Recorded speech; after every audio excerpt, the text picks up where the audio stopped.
कल मैंने आपको कंटिन्यूअस चार्ज डिस्ट्रीब्यूशन पढ़ाया था, थोड़ा स्पीड पकड़ रहा हूं।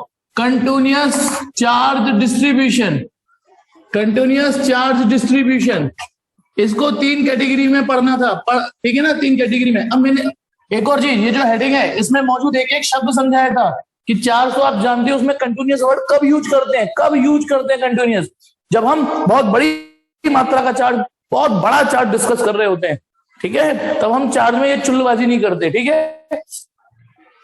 अब एक था बेटा लीनियर चार्ज डिस्ट्रीब्यूशन, एक था सरफेस चार्ज डिस्ट्रीब्यूशन। ये मैं कर क्या रहा हूं, कल तो पढ़ा दिया था, कल पूरी बात नहीं हो पाई थी ना।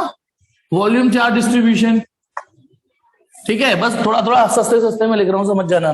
Linear charge distribution, surface charge distribution, volume charge distribution. Linear charge distribution में मैंने आपको यहां तक मैथमेटिक्स ले आया था कि देखिए यदि वायर पे तमीज से चार्ज फैला है, वायर पे तमीज से चार्ज फैला है, ठीक है, ये पूरा चार्ज Q, ये पूरी लेंथ L, तब आप क्या कर देना, Q को L से डिवाइड कर देना, इसको लैम्डा बोलेंगे। अच्छा, आपको यदि मैं ये नाम भी नहीं बताता तो एक नाम तो आप खुद भी रख सकते थे ना, charge per unit length, charge per unit length, charge per unit length. अच्छा, इसकी यूनिट डायमेंशन खुद निकालना, ये आपका काम है, फिर भी नोट्स में लिख रही है चार्ज पर यूनिट लेंथ। नहीं बेटा, वीडियो अब तो ठीक आ रही है, ठीक आ रही है, मेरे एंड से दिक्कत नहीं है, मैं इसलिए टेस्ट करके आगे बढ़ता हूँ आकाश। तो ये पहली चीज थी, लेकिन फिर मैंने कल ये भी बताया था यदि कुछ इस टाइप का अंदाज हो, किस टाइप का बेटा, कि कहीं पर ऐसे चार्ज हो, भरा पड़ा हो चार्ज, देख रहे हो इस समय मनाली और नैनीताल में होटल नहीं मिल रहे हैं, भरा पड़ा है, तो वहां डेंसिटी कुछ और है, लोगों की डेंसिटी है कि नहीं, वहां लोगों की डेंसिटी भरी पड़ी है, कार बाइक, जाम लगने चालू हो गए सड़कों पर, क्योंकि जो पहाड़ी इलाके होते हैं ना वहां सड़क सक्रिय होती है, वहां पे जाम लगने स्टार्ट हो गए, कोई चिंता नहीं किसी को, फिर बाद में गवर्नमेंट को गाली मिलेंगी, है ना, कि मोदी ने ये नहीं किया, मोदी ने वो नहीं किया। चलिए ये जी कोई नहीं, हम इंडियंस हैं, कभी नहीं सुधर सकते। We all expect from the government, we don't want to change ourselves. चलिए सिस्टम बदल जाए बस। चलिए अब इस वाले चार्ज को, इस वायर को देखिए, इसको देखिए किस तरीके का चार्ज है ये कहीं यूनिफॉर्म है, कहीं नॉन यूनिफॉर्म है, कहीं डेंसिटी चार्ज की ज्यादा है, कहीं कम। तो फिर इसकी क्या जुगाड़ निकाली थी, देखो मैं पढ़ा नहीं रहा हूं, मैं रिवाइज करा रहा हूं, अंतर होता है पढ़ाने में और रिवाइज करने में। तो मैंने क्या करा था, आप लोकल डेंसिटी निकालेंगे, कोई पर्टिकुलर पोर्शन देखेंगे, हाँ ये नॉन यूनिफॉर्म है, तो यहाँ पे पूरे वायर की डेंसिटी का कोई मतलब नहीं था। कल का लेक्चर देख लेना जिसने मिस किया हुआ है, ठीक है, कि क्यू, तो फिर हम क्या करते हैं, एक छोटा सा लेंथ। अब बताओ यदि पूरा चार्ज क्यू है तो इस वाले चार्ज को तो डी क्यू बोलना पड़ेगा ना, पूरा चार्ज, पूरा लेंथ एल है तो इस लेंथ को तो डीएल बोलना पड़ेगा ना, है ना, डी क्यू डी एल, छोटा चार्ज छोटी लेंथ। भाई ये अंबानी है तो ये हम लोग हैं, ऐसे समझ लो। तो फिर हम क्या करते हैं, डी क्यू अपॉन डीएल करते हैं।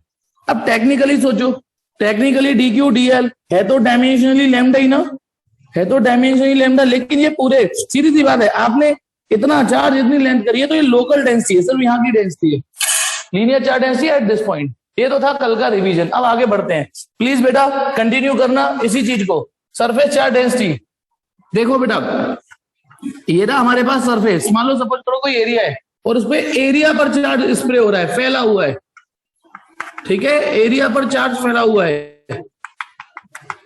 और तमीज से फैला हुआ है, और तमीज से फैला हुआ है, तमीज मतलब यूनिफॉर्म पैटर्न में।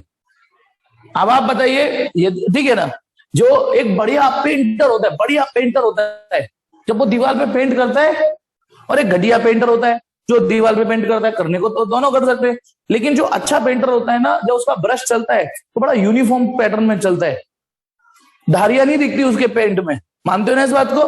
लेकिन जो नया नया सीखा हुआ होता है या बच्चा पेंटिंग करना सीखता है तो कहीं कलर ज्यादा कर देता है, कहीं कम कर देता है, साफ दिखता है, उसके पेंट करने के अंदाज में यूनिफॉर्मनेस नहीं आती, यूनिफॉर्म, ठीक है। तो अब सपोज करो ये चार्ट बड़े तमीज से फैला हुआ है, पूरी प्लेन शीट पर फैला हुआ है, तो बताइए अब चार्ज पर यूनिट लेंथ का तो कोई मतलब नहीं है ना, अब चार्ज पर यूनिट लेंथ का कोई मतलब नहीं है, अब charge per unit area word आएगा, क्योंकि चार्ज एरिया पर डिस्ट्रीब्यूट हुआ है। कल ये डिस्ट्रीब्यूशन तो समझा ही दिया था ना, फैलना। तो देखिए दिस इज चार्ज और दिस इज एंटायर एरिया, ठीक है, तो यदि मैं चार्ज को एरिया से डिवाइड कर दूं, ये what is Q here, total charge. ये एक क्या चीज है, पूरा एरिया। जैसे भी एरिया, जैसे यदि ये स्क्वायर है तो एरिया एल स्क्वायर से निकलेगा, रेक्टेंगल तो एल इंटू बी से निकलेगा, सर्किल है, डिस्क है तो पाई आर स्क्वायर से निकलेगा। तो charge per unit area, charge per unit area, इसको सिग्मा से बोलेंगे और इसको बोलते हैं surface charge density. Surface charge density, ये चीजें कल नहीं कर पाया था, लेकिन एक चीज, एक कॉन्फिडेंस भरने की कोशिश की थी कि तेल के साथ कंघी फ्री। मेन मेहनत हमारी इसमें थी, बिल्कुल सिमिलर चल रहा है बस इसमें। ये चार्ज पर यूनिट लेंथ है, ये चार्ज पर यूनिट एरिया है, क्योंकि यहाँ चार्ज लेंथ पर फैला है, क्योंकि यहाँ चार्ज एरिया पर फैला है। अच्छा, ये बदतमीजी यहां भी हो सकती है। अच्छा, मैंने 1 मिनट आपके सामने यहाँ इतना एरिया मिटा दिया, कपड़े से मिटा दिया, लेकिन क्या ग्रीन कलर जो मैंने मिटाया है, साफ किया, वो यूनिफॉर्म दिख रहा है? यहाँ पे धब्बा दिख रहा है, यहाँ दिख रहा है, यहाँ चिपक गई, यहाँ पे देखिए यहाँ कुछ चौक सी चिपक रही है, तो यूनिफॉर्म नहीं है ये। अभी मैं थोड़ा साफ पानी से लेके इसको धो धागे कर दूं तो यूनिफॉर्म दिखेगा, ठीक है? तो वही चीज, तो हो सकता है चार्ज भी ऐसे स्प्रे हो गया हो, कहीं तो ज्यादा घुस गया हो चार्ज,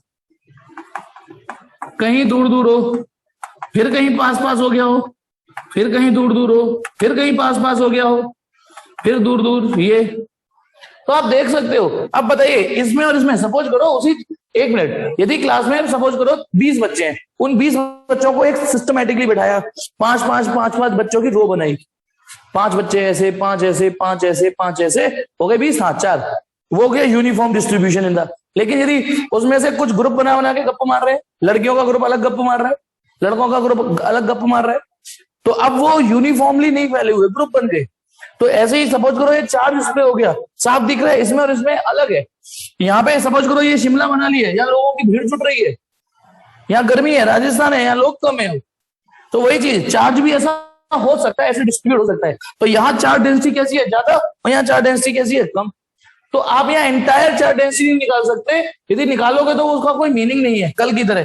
तो सपोज करो मैंने एक लोकल एरिया लिया, लोकल एरिया, सपोज करो ये पूरा भारत है, मैंने मथुरा ले लिया, तो समझ रहे हो ना मैं जो बोल रहा हूं। अब यदि पूरे भारत की संख्या को आपने क्यों बोला है, तो मथुरा की जनसंख्या को तो डी क्यू बोलोगे।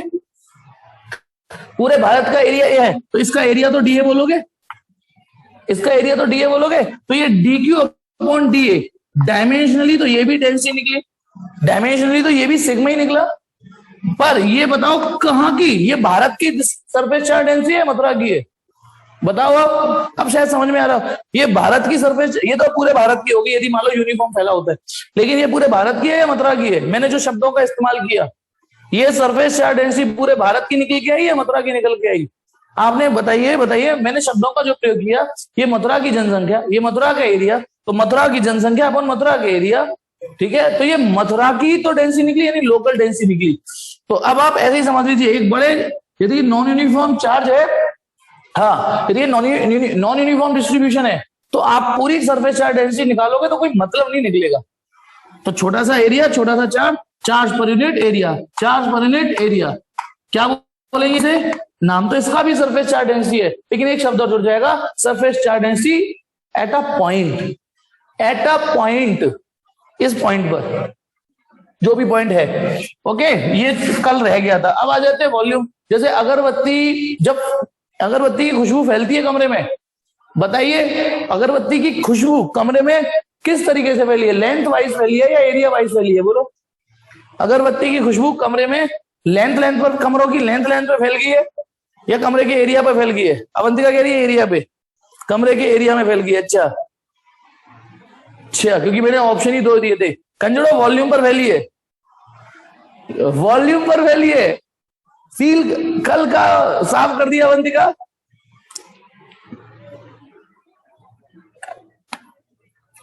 ये अच्छा नहीं किया। अगरबत्ती की खुशबू कमरे के कोने कोने में होगी। अगरबत्ती आप यहां जलाओगे, हाँ बस ये होगा क्या? अरे जय, तूने बोल दिया, और भी तो है बच्चे ग्रुप में मुझे। तो अगरबत्ती की जो खुशबू है वो पूरे वॉल्यूम पर फैली है। हाँ, बस अंतर क्या आया होगा, जब आप अगरबत्ती किसी कोने में जलाओगे, तो जब आप उसके नियर बाई होगे तो वहां खुशबू थोड़ी ज्यादा होगी, क्योंकि वहां मॉलिक्यूलर डेंसिटी ज्यादा होगी नहीं होगी? लेकिन अभी चलो सपोज करो, मैं दोनों तरीके की सिचुएशन हमें पढ़नी है। ये था हमारे पास एक वॉल्यूम। अच्छा, जब वॉल्यूम दिखाना होता है तो क्यूब से बढ़िया कोई चीज नजर नहीं आती। दिखाने को तो स्फीयर भी दिखा सकते हो, लेकिन स्फीयर मैंने बनाया तो बोलना पड़ेगा स्फीयर, सोचना पड़ेगा स्फीयर, क्योंकि ये सर्किल भी ऐसे ही बनता है। जब मुझे सर्किल बनाना होता है, सर्किल भी तो ऐसे ही बनता है, पर सर्किल और स्फीयर में अंतर है। हाँ, बस स्फीयर में हम एक काम कर सकते हैं, बस यू करके दिखा दो, बस इससे थोड़ा स्फीयर जैसा फील आ जाएगा ना। हाँ, ये चीज और दिखा के स्फीयर जैसा फील आ जाएगा। चलो अभी फिलहाल इसको ही ले लेते हैं। यदि मान लो चार्ज इसके पूरे वॉल्यूम पर स्प्रे हो गया अगरबत्ती की खुशबू की तरह, बताना है इस कमरे में जो लाइट, सपोज करो आप लाइट जलाते हो, मैंने एक कोने में हेलोजन लगा रखी है ना इधर, ताकि बोर्ड पे लाइट पड़े थोड़ी सी, क्योंकि वो भी साइड में सामने से आती है तो रिफ्लेक्शन पड़ती है। तो अब बताइए इसकी लाइट पूरे कमरे के चलो इसे नहीं, इसमें आप कंफ्यूज हो जाओगे, छोड़ो, अगरबत्ती की खुशबू को लेके चलते, ठीक है। चलिए, तो अब चार्ज पर यूनिट लेंथ करने का कोई मतलब नहीं है, चार्ज पर यूनिट एरिया का कोई मतलब नहीं है, समझ गए ना, क्योंकि चार्ज लेंथ पर नहीं फैला, चार्ज एरिया पे नहीं फैला। अब आप करोगे चार्ज पर यूनिट वॉल्यूम, ये क्यों क्या चीज है, पूरा चार्ज, ठीक है, ये पूरा चार्ज है, ठीक है, और ये क्या चीज है, पूरा वॉल्यूम। तो ये चार्ज पर यूनिट वॉल्यूम है, इसको रो बोलते हैं। ये वही सिंबल है जो मास डेंसिटी के लिए यूज कर लेते हैं हम, मास डेंसिटी के लिए भी यही सिंबल यूज करते हैं। लेकिन बेटा जय तेरा कल क्वेश्चन था कि डेंसिटी तो यही होती है, मास अपॉन वॉल्यूम, थोड़ा सा अपडेट कर लो। डेंसिटी वर्ड तो किसी भी सिनेरियो में यूज कर सकते हैं, हम बोलते गलत है डेंसिटी, पूरा नाम होता है उसका मास डेंसिटी। अब यहाँ पे चार्ज डेंसिटी 3 बार वर्ड आया है, पर एक लीनियर चार्ज डेंसिटी है, एक सरफेस या एरियल चार्ज डेंसिटी और एक वॉल्यूम। तो चार्ज पर यूनिट वॉल्यूम, गई लाइट यहाँ पे, और जब लाइट चली जाती है, मेरा लैपटॉप आदम क्या कहते हैं, क्या बोलते हैं उसे, बहुत बाबा आदम के जमाने का है, इसमें बैटरी बैकअप नहीं है, मैं पढ़ा लूंगा लेकिन रिकॉर्ड नहीं हो पाएगी आगे कंटिन्यू। तो charge per unit volume, charge per unit volume, इसको रो से रिप्रेजेंट करते हैं, इसको बोलते हैं वॉल्यूम चार्ज डेंसिटी। फिर इसमें भी चुल्ल कर देते हैं कि बाई चांस यदि ये वॉल्यूम तो यही हो, लेकिन चार्ज यहाँ पे कहीं गुच्छे में फैला हो। सब्जी मंडी में क्या होता है, कहीं कुछ बिक रहा होता है, कहीं कुछ गुच्छे में बिक रहा होता है, कहीं ऐसे, तो ऐसे ही समझ करो चार्ज फैला हुआ है। अगरबत्ती की खुशबू, जहां अगरबत्ती जलाते हैं वहां तो बहुत जोरदार खुशबू होती है, या एसी चलाते हैं, एसी के आसपास के एरिया में बड़ा ठंडक ठंडक महसूस होती है ना। हालांकि कमरे को वो ठंडा करता है, लेकिन ये कैसे आप मैच कर लोगे कि जिस लोकल एरिया पे जहां पर एसी चल रहा है वहां ठंडक ज्यादा होगी, वहां थोड़ी कम होगी, ठीक है। तो एसी की कूलिंग मान लीजिए, एसी की कूलिंग यूनिफॉर्म होती है कमरे में, नॉन यूनिफॉर्म होती है, बताओ। एसी की कूलिंग कमरे में यूनिफॉर्म होती है, नॉन यूनिफॉर्म होती है, ये नॉन यूनिफॉर्म होती है, ठीक है। एक टाइम बाद तो सब जगह एक सा होता है, नहीं बेटा, तो एसी की पंख कह सकते हो, लेकिन जब आप एसी की पंखड़ी के आगे खड़े रहते हो, एसी के पंखड़ी के आगे खड़े रहते हो, वहां तो कूलिंग फिर भी ज्यादा ही मिलेगी आपको। आप इस जस्ट पंखड़ी के बगल में आप ज्यादा टिकनी, देखो कितनी भी भयंकर गर्मी पड़ रही हो, कितनी भी, तुम 15-20 मिनट से ज्यादा, हाँ 15-20 मिनट से ज्यादा आप वहां रुक नहीं सकते, कितनी भयंकर। चलो उसे छोड़ो, अब चुल्ल करने वाली नजर से पढ़ते हैं कुछ बच्चे, है ना, ये नहीं कि चुपचाप मास्टर जो समझा रहे समझ ले। अब छोटा सा चार्ज, छोटा सा वॉल्यूम ले लो, छोटा सा चार्ज, छोटा सा वॉल्यूम ले लो। पता है कुछ के अंदाज क्या होता है, देखिए कुछ का है, पहले तो ऐसे पूरा कर देता हूं, समझ में आ गया होगा। ये भी चार्ज पर यूनिट वॉल्यूम है, पर ये लोकल चार्ज डेंसिटी है। एक बार एक बच्चा था, नाती अपनी अम्मा से पूछता है, दादी दादी हम घर में सिर्फ 5 लोग रहेंगे, हम सिर्फ 5 लोग ही रहेंगे घर में। 5 लोग कौन, मम्मी पापा मैं दीदी और आप, समझ गए कौन 5 लोग, मम्मी पापा 2 बच्चे और दादी। दादी हम घर में हमेशा 5 लोग रहेंगे। अब दादी समझाने की कोशिश करती है कि नहीं नहीं, दादी कहती है नहीं नहीं नहीं, अरे 5 क्यों रहेंगे, कल को मेरा गोलू मोलू बड़ा होगा, चौनाची बहू आएगी, है ना, तो 6 नहीं हो जाएंगे हम। हाँ दादी 6 हो जाएंगे। अब लेकिन दादी दीदी की भी तो शादी हो जाएगी, वो चली जाएगी, तो 5 ही तो रहे हम लोग। क्वेश्चन समझना, चुल्ल वाला अंदर, दीदी की शादी हो जाएगी, है ना, दीदी की शादी हो जाएगी तो हम 5 ही तो रहे, फिर दीदी निकल गई, बहू आ गई।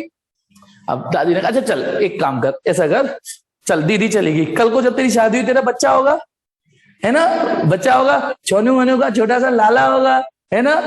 हाँ दादी 6 हो गए, लेकिन दादी जब तक तो आप टपक जाओगी, आप तो चली जाओगी, मर जाओगी, फिर 5 हो गए, हट हट हट वही यहां से, तो वही है, मतलब फाइनली मैं समझाने की कोशिश कर रहा हूं और कुछ उसमें चुल ढूंढने की कोशिश कर रहे हैं। तो भाई मेरे मुझे ठीक है चलो। तो ये वॉल्यूम चार्ज डेंसिटी है, वॉल्यूम चार्ज डेंसिटी है, फोकल पॉइंट, यूनिट डायमेंशन, ये सब आपका काम है, आप निकालेंगे। ओके चलो अब एक छोटा सा सवाल करते हैं, एक छोटा सा सवाल करते हैं, एक सस्ता सा और एक महंगा सा। चलिए तैयार हो जाते हैं। अब आ जाइए, एक सिचुएशन दे रहा हूं, एक वायर है, ओके एक वायर है,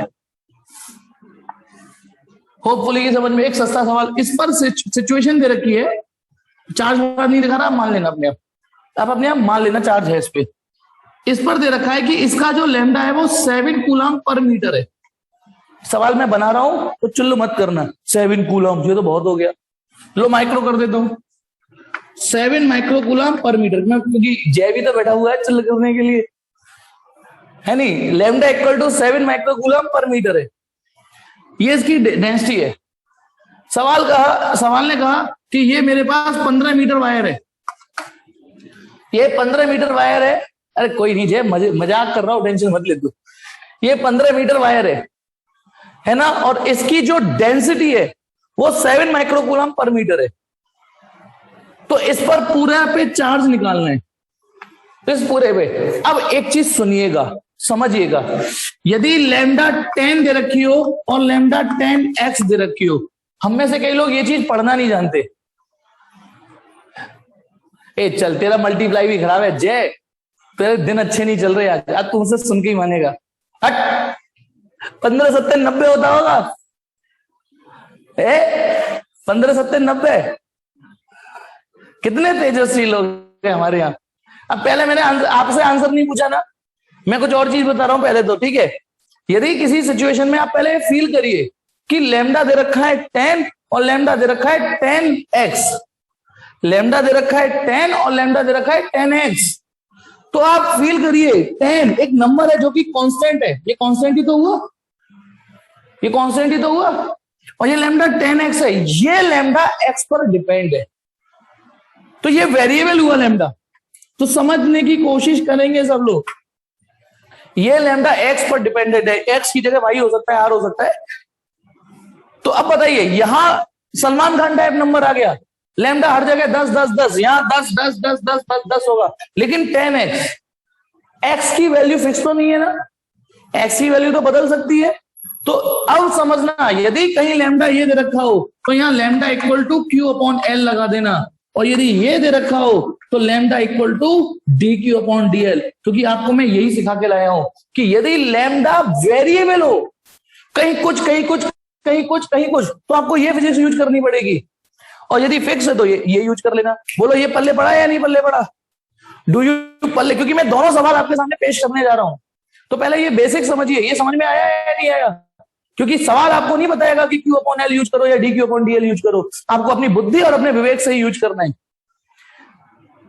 यदि लैम्डा कांस्टेंट हो तो ये लगाइए, नहीं तो ये लगाइए, और यहां पर एक और विवेक यूज करना है, जब लैम्डा एक्स पर डिपेंडेंट है तो D Q upon D x, और एक्स कुछ दे रखा हो तो ऐसे यूज कर लेना, कोई फर्क नहीं पड़ रहा है इससे।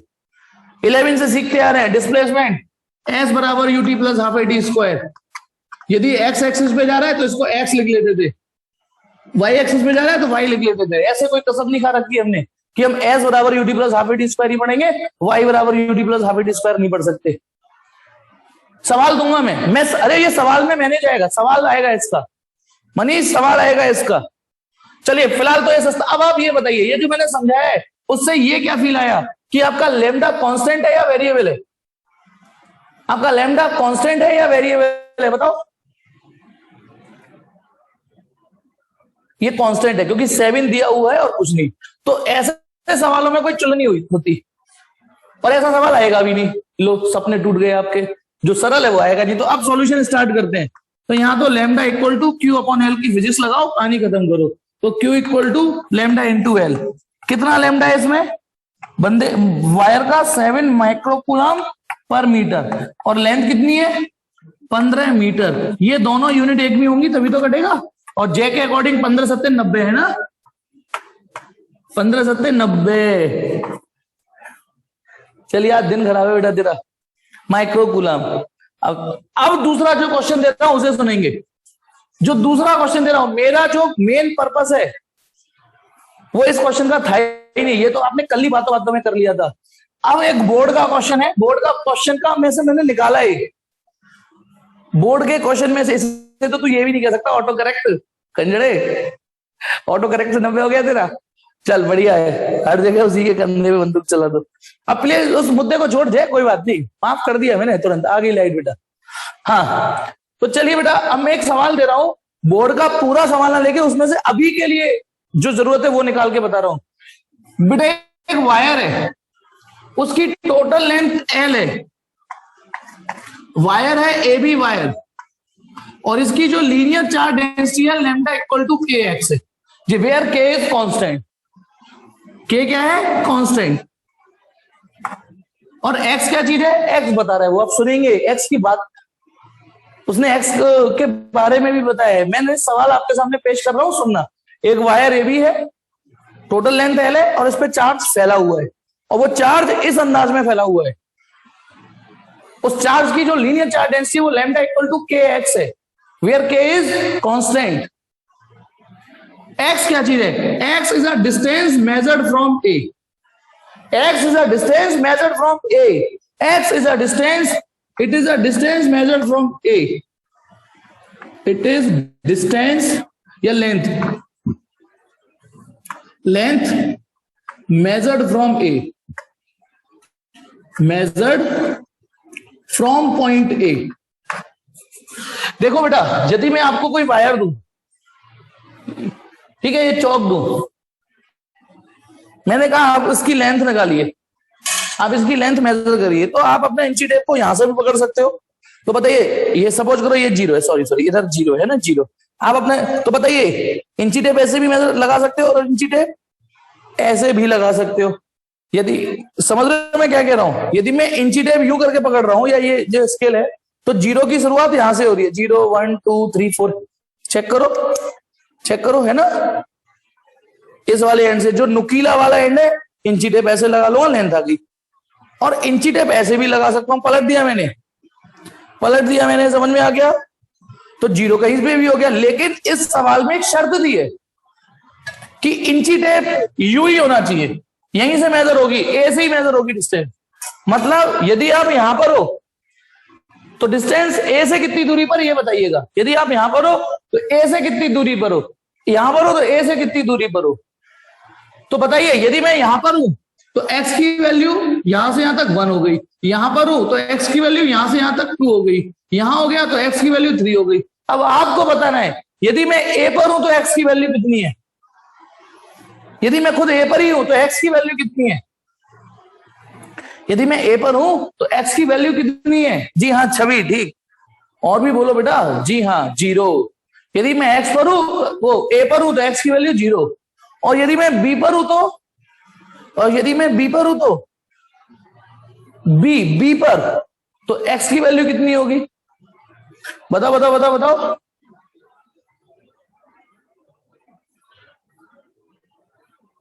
तो x की वैल्यू मैक्सिमम यानी l होगी, जो कि l है।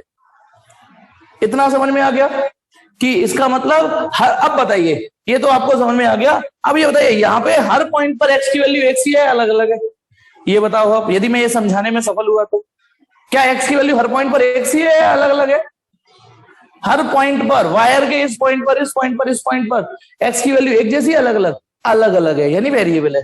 तो ओ शिट बेटा, ये मेरे हाथ से बहुत होता है, आत्महत्या कर लेती है चौके, पता नहीं कितनी चौके ने आत्महत्या कर रखी है। चलो तो बेटा ये देखिए, 2 पीस हो गए, मजा नहीं आता छोटी छोटी चौक से पढ़ाने में। कितना तो दिल पे पत्थर रख के नई चौक निकालता हूं मैं। उसके बाद चलिए, बिल्कुल ठीक पहचाना, एक्स वेरिएबल है, तो अब आप बुद्धि ये भी तो लगाइए, हर पॉइंट पर एक्स अलग अलग है, तो जब ये अलग, भले ही ये कांस्टेंट है, पता ना, लैम्डा की वैल्यू फील करो 15x है, तो जब x की वैल्यू 0 होगी तो लैम्डा 0 होगा, x की वैल्यू 0 तो लैम्डा 0 होगा, x की वैल्यू 1 होगी तो लैम्डा 15 होगा, x की वैल्यू 2 होगी तो लैम्डा 15 की 30, और x की वैल्यू हर जगह यानी अलग अलग है तो लैम्डा अलग अलग है। तो आप फील करिए कि आप ये वाला फॉर्मूला लगाने में सक्षम हो। क्या ये वाला फॉर्मूला लगाओगे आप? Lambda equal to Q upon L. मैंने जिस लेवल से फिजिक्स पढ़ाई है, क्या ये फॉर्मूला एप्लीकेबल हो पाएगा? ये नहीं हो पाएगा। ये तो तब सक्सेसफुल है जब पूरे वायर पर एक जैसी डेंसिटी चल रही हो। तो अब आप क्या करोगे, सुन लो, बस एक ही चीज बच्चे, बस बाकी तो बेटा इंटीग्रेशन डिफरेंशिएशन सबको आता है, फिजिक्स में यदि नहीं आता तो ये कब कौन सा स्टेप लेना चाहिए। इस लैम्डा की जगह लिखूंगा मैं D Q upon D x. सोच के बताओ मैंने ये लिखा है सही लिखा या गलत लिखा? यहाँ D Q upon D L की बजाय D Q upon D x कर दो, क्योंकि एक्स के रेस्पेक्ट यहाँ सीन दिया हुआ है। D Q upon D x और इधर के एक्स, ये तो के एक्स है ही है। हो गया बेटा। अब बाकी चीजें तो आपको आती हैं। D Q equal to k x और यहां डी एक्स। ओके, के x D x Q integration करेंगे हम, के एक्स डी एक्स। भाई ये तो स्मॉल क्यू हो गया। अब पूरा चार्ज निकालना हो तो हम सब जानते हैं इंटीग्रेशन होता है। ये डी क्यू हो गया, अब ये पूरा चार्ज निकालेंगे, के एक्स डी एक्स हो गया। ओके, के को मैं बाहर निकाल रहा हूं क्योंकि कांस्टेंट का एक रूल होता है, वो बाहर आ सकता है। आ गया। अब एक्स डी एक्स का इंटीग्रेशन करेंगे। अब मैं यहाँ इंटीग्रेशन नहीं समझाने वाला। अच्छा, यदि एक चीज, एक आपके लिए एक अच्छी बात होने वाली है, यदि आपको डिफरेंशिएशन इंटीग्रेशन नहीं आते तो अभी कुछ दिनों में क्लास 11th में आने वाले हैं, मुझसे वो वीडियो मांग लेना, मैं आपका मेल आईडी डाल दूंगा, आप वहां से सीख लेना। यदि आप इतने कंजड़े रहे हो कि आपको इंटीग्रेशन नहीं आते, ऐसे वाले भी इंटीग्रेशन नहीं आते तो हाँ, लेकिन वेबम ने जब तक परफॉर्म कर दिया x square upon 2, very good. लेकिन अभी पिक्चर अभी बाकी है। आप जिसके रेस्पेक्ट इंटीग्रेशन कर रहे हो उसकी लिमिट भी चढ़ाएंगे। लिमिट का काम आप करिए, सोचिए एक्स की वैल्यू कहां से लेके कहां तक बदली है। एक्स की वैल्यू हमें जो इंटीग्रेट करना है, तो एक्स की वैल्यू कहां से शुरू होकर कहां एंड हो रही है? एक्स की वैल्यू 0 से एल, बिल्कुल ठीक। क्योंकि हमने ए से लेके बी तक के वायर को इकट्ठा करना है। ए से लेके बी तक के वायर पे जो भी चार्ज है वो अरेंज करना है, वो कैलकुलेट करना है, उसका सिग्मा करना है। ए से लेके बी तक के चार्ज को इंटीग्रेट करना है। तो जब हम ए पर थे तो एक्स की वैल्यू 0 दी, और जब बी पर आ गए तो एल हो गई। तो यहां 0 टू एल।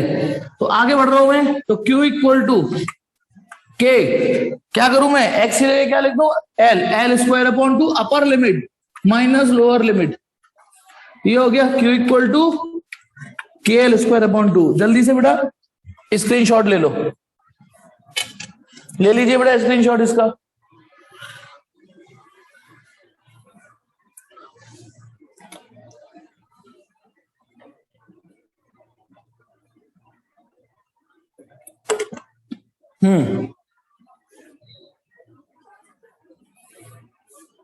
कोई बेटा राजा बच्चा हो तो स्क्रीनशॉट भेज दे।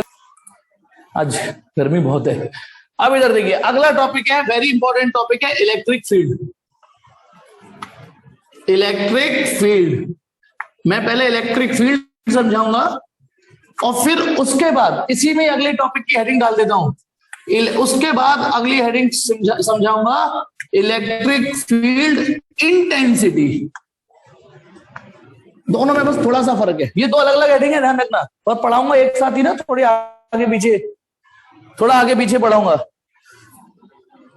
हाँ यार, नेटवर्क का इश्यू। एक क्वेश्चन था जो कभी ग्रुप में भेजा था, वो क्वेश्चन ये है, टू चार्जेस, बहुत छोटा होता है स्क्रीन स्प्लिट करने में। एक Q1 है 5 × 10⁻⁻⁶।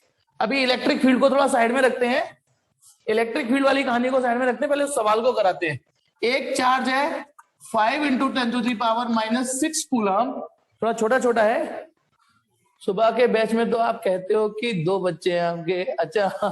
अच्छा ये भी बात है, मैं भूल जाता हूँ बोल बोल के। Q2, ये आप देखिए 3 है ना शायद, ये Q2 स्प्लिट स्क्रीन करके ना वो पेज छोटे हो जाते हैं।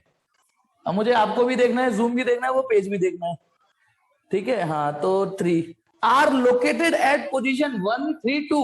ये तो 1, 3, 2 पर रखा हुआ है लोकेशन, और इसकी जो लोकेशन है वो है 3, 5, 1। इस चार्ज की लोकेशन 3, 5, 1 है ना। अब उसने पूछा है find the force F12 and F21 using vector form. अब देखिए, ये सवाल वही कर पाएगा जिसका 11, उसने ये पूछा है सवाल ने, F12 एंड F21 बताइए। ठीक है, मैं आपका मोरल नहीं डाउन कर रहा हूं, लेकिन एक चीज रिवाइज कराता हूं, सुनेंगे सब लोग। इस सवाल को हम कब कर पाएंगे? आपको ध्यान है, मैंने आपको एक दिन पोजीशन वेक्टर तो बता ही दिया था। पोजीशन वेक्टर बता रहा हूं, सुन लो दोबारा। ये देखिए, यदि कोई यहां पर है तो ओरिजिन से यदि मैं एक एरो खींच दूं, और इवन सुबह के बैच में 30 यूनिट में भी तो चल रहा है पोजीशन वेक्टर। जब कोई ओरिजिन से खींचता है तो वो पोजीशन वेक्टर। यदि ये पॉइंट 1 है तो ये R1 वेक्टर, ये कोई दूसरा पॉइंट है तो ये दूसरा पॉइंट है तो ये R2 वेक्टर। ठीक है, अब सुनिए बेटा। हाँ, कोऑर्डिनेट। यदि इस पॉइंट के कोऑर्डिनेट x, y, अच्छा उससे पहले एक और चीज, यदि इस पॉइंट का केवल अकेला पॉइंट है तो हम R1 R2 क्यों यूज करेंगे? जब क्लास में दो अभिषेक होते हैं तब अभिषेक 1 और अभिषेक 2 यूज करते हैं। लेकिन अभी मान लो एक ही, यहां तो 2 पॉइंट है तो इसलिए R1 R2 यूज किया, या अकेला है R। ठीक है, समझना बेटा, 11th का एक रिवाइज करा रहा हूं, एक चीज रिवाइज कराता हूं। R, यदि इस पॉइंट के कोऑर्डिनेट भी हमारे पास है तो फिर इस R वेक्टर को ऐसे लिखा जाता है, x I cap y j cap plus z k cap, ऐसे लिखा जाता है R वेक्टर को। फिर R के 3 कंपोनेंट होते हैं, x component, y component, z component. Position vector बस अंतर ये है कि हम 11 फिजिक्स से पहले कोऑर्डिनेट से खेलते थे और 11 में फिजिक्स के थ्रू ऐसे खेलते हैं। वही चीज, अंदाजे बयां बदल गया, ग्रामर बदल गई, सेंटेंस बोलने का अंदाज बदल गया। पहले केवल नॉर्मल कोऑर्डिनेट बोल देते थे उस पोजीशन के कि भैया उस पॉइंट का कोऑर्डिनेट है एक्स वाई जेड, लेकिन फिजिक्स में उसे कोऑर्डिनेट ना बोल के पोजीशन वेक्टर बोलते हैं, उसको ऐसे लिखा जाता है। अब इस सवाल में हमको 2 कोऑर्डिनेट दे रखे हैं, एक ये और एक ये। अब एक और चीज, यदि मुझे ये एरो मैंने खींचा तो ये एरो मैंने 1 से 2 की ओर खींचा है ना, तो इसे R12 बोला जाता है। और याद है मैंने R12 ये बताया था, R2 माइनस R1 होगा, टेल माइनस हेड। याद आ रहा है नहीं आ रहा? वरना जिसके बेसिक क्लियर है उसको इतना याद करने की जरूरत ही नहीं है। बेटा फिजिक्स के तरीके से चलो, फिजिक्स के तरीके से चलो, जो मैं बोल रहा हूं उस तरीके से कर लोगे तो फिर इस सवाल में अटकते क्यों आप? फिर आपको ये चीजें सीखने की। ठीक है, अब सुनो, ट्राइंगल लॉ ये कहता है कि ये साइड और ये साइड तो कंपोनेंट वेक्टर है, और जो अपोजिट ऑर्डर में होती है वो रिजल्टेंट वेक्टर होती है। देखो ये दोनों सेम ऑर्डर में, एरो ताल से ताल मिला, एरो से ऐसे जो चलता है फ्लो, वो सेम ऑर्डर, और ये अपोजिट ऑर्डर में, ये रिजल्टेंट। तो जो आपका R2 वेक्टर है वो R1 प्लस R12 का रिजल्टेंट है, तो जो R12 हुआ वो R2 माइनस R1 हुआ। ठीक है, अब यहां आ जाते हैं सवाल में। अभी उसमें कुछ चीजें और बताऊंगा, सुनना। सिचुएशन कुछ ऐसी है कि एक चार्ज ये रहा, यहां Q1 है और उसकी लोकेशन है कोऑर्डिनेट 1 3 2, और एक दूसरा चार्ज है Q2 और उसके कोऑर्डिनेट है 3 5 1। तो इसका अपना पोजीशन वेक्टर होगा, इसका अपना पोजीशन वेक्टर होगा। इसको क्या नाम देते हैं हम? R1 vector. इसको क्या नाम देते हैं? R2 vector. F12 F21 निकालने, कोई एक फोर्स निकाल लो, दूसरी उसके अपोजिट होगी।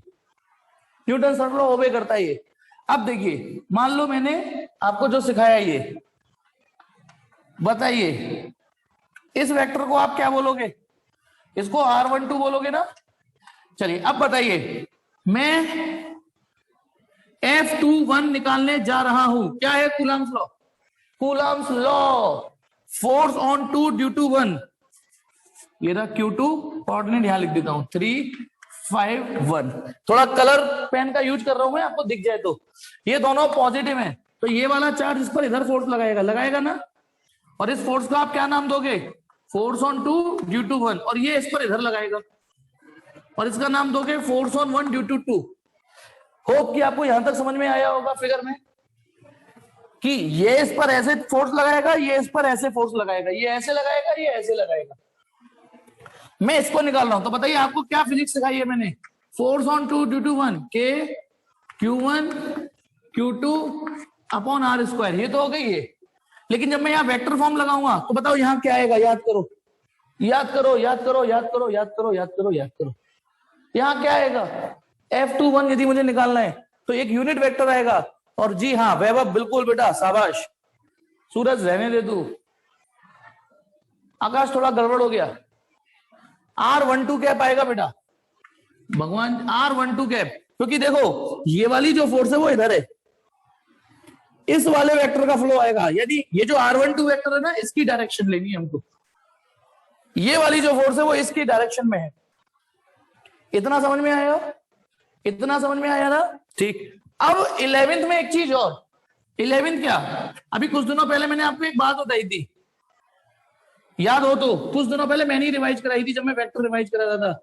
देखना, ये बताया था किसी वेक्टर को आप ऐसे लिख सकते हो, किसी वेक्टर को ऐसे लिख सकते हो, किसी वेक्टर को ऐसे लिख सकते हो, ये उसका मैग्नीट्यूड, ये उसकी डायरेक्शन लिख सकते हो। तो यहां से ए कैप कितना आया? ए कैप कितना आया? ए वेक्टर अपॉन ए वेक्टर का मैग्नीट्यूड। भाई इसको इधर ले जाओ तो ए कैप अकेला बचेगा। ये 11th में एक स्टैंडर्ड फॉर्मूला हुआ करता था। क्या हुआ करता था कि यदि किसी वेक्टर को उसी के मैग्नीट्यूड से डिवाइड कर दें, किसी वेक्टर को उसके ही मैग्नीट्यूड से डिवाइड कर दें, तो वो यूनिट वेक्टर आ जाता है। यदि किसी वेक्टर को उसी के मैग्नीट्यूड से डिवाइड कर दें, मैग्नीट्यूड से, तो वो यूनिट वेक्टर आ जाता है उसका। अब देखिए, आपको k पता है, q1 पता है, q2 पता है, लेकिन आपको r नहीं पता। नहीं पता आपको r कि इन दोनों के बीच की। लेकिन चलो r निकाल भी लोगे आप कोऑर्डिनेट सिस्टम से। इस r को ये लिख सकते। अच्छा ये बताओ, ये जो r है, r माने यहां तक की डिस्टेंस, ये r12 का मैग्नीट्यूड ही तो है। सोच के देखना, r12 का मैग्नीट्यूड, r12 का मैग्नीट्यूड, यानी ये जो लेंथ है इसका मैग्नीट्यूड ही तो r है। अब एक चीज और, मेरी तरफ से काम हो गया बेटा। चलिए अब प्रॉब्लम आएगी। अब मैं r12 निकाली, अब देखो अलग अलग निकालता हूं तभी आपको चैन मिलेगा। ठीक है, ये चीज देखिए। अब जब वीडियो देखो इसका तो स्क्रीनशॉट लेके देख लेना। आप देखिए, मैं यहाँ पे एक काम अलग से कर रहा हूं। बताइए, आपको r12 वेक्टर और r12 कैप दोनों की जरूरत है। r12 वेक्टर के पहले था कोऑर्डिनेट से, सॉरी, r1 वेक्टर कितना होगा? i cap plus 3j cap plus 2k cap, ये r1 वेक्टर होगा। r2 वेक्टर क्या होगा? 3i cap plus 5j cap plus k cap, ये r2 वेक्टर होगा। अभी मैंने बताया था कि कोऑर्डिनेट को ऐसे लिख देते हैं तो वो पोजीशन वेक्टर हो जाता है। तो r क्या निकालना है मुझे? r12 vector. वो कैसे निकलेगा? r2 माइनस r1 वेक्टर से, है ना? r12 वेक्टर ऐसे निकलेगा। तो r12 वेक्टर, इसमें से ऐसे घटाओ तो 3 में से 2i 2j minus k cap. देखना ये समझ में आ गया? r1 ये है, r2 ये है और r12 ये है। तो बताइए r12 का मैग्नीट्यूड, जिसे आप r बोलते हो, वो कितना होगा? √2 स्क्वायर। और प्लीज ये मत कहना कि सर ये भी रिवाइज करा दो, प्लीज प्लीज प्लीज ये मत कहना ये भी रिवाइज करा दो। 2 square plus 2 square plus 1 square, 2 दूनी 4 8 है नहीं, 4 4 8 1 9 3 हो गया। ये 3 आ गया। यानी ये क्या चीज निकल के आ गई? यहां से यहां तक की लेंथ निकल के आ गई है। यहां से यहां तक की लेंथ निकल के आ गई। आपका ये वाला काम तो हो गया, ये गिवन है, ये और रह गया। बताना r12 कैप कैसे निकलेगा फिर, क्योंकि ये भी तो निकालना है। तो अभी अभी क्या बताया था? किसी वेक्टर को उसी के मैग्नीट्यूड से डिवाइड करोगे। अभी बताया था, किसी वेक्टर को उसी के मैग्नीट्यूड से डिवाइड कर दो, उसकी यूनिट वेक्टर आ जाती है।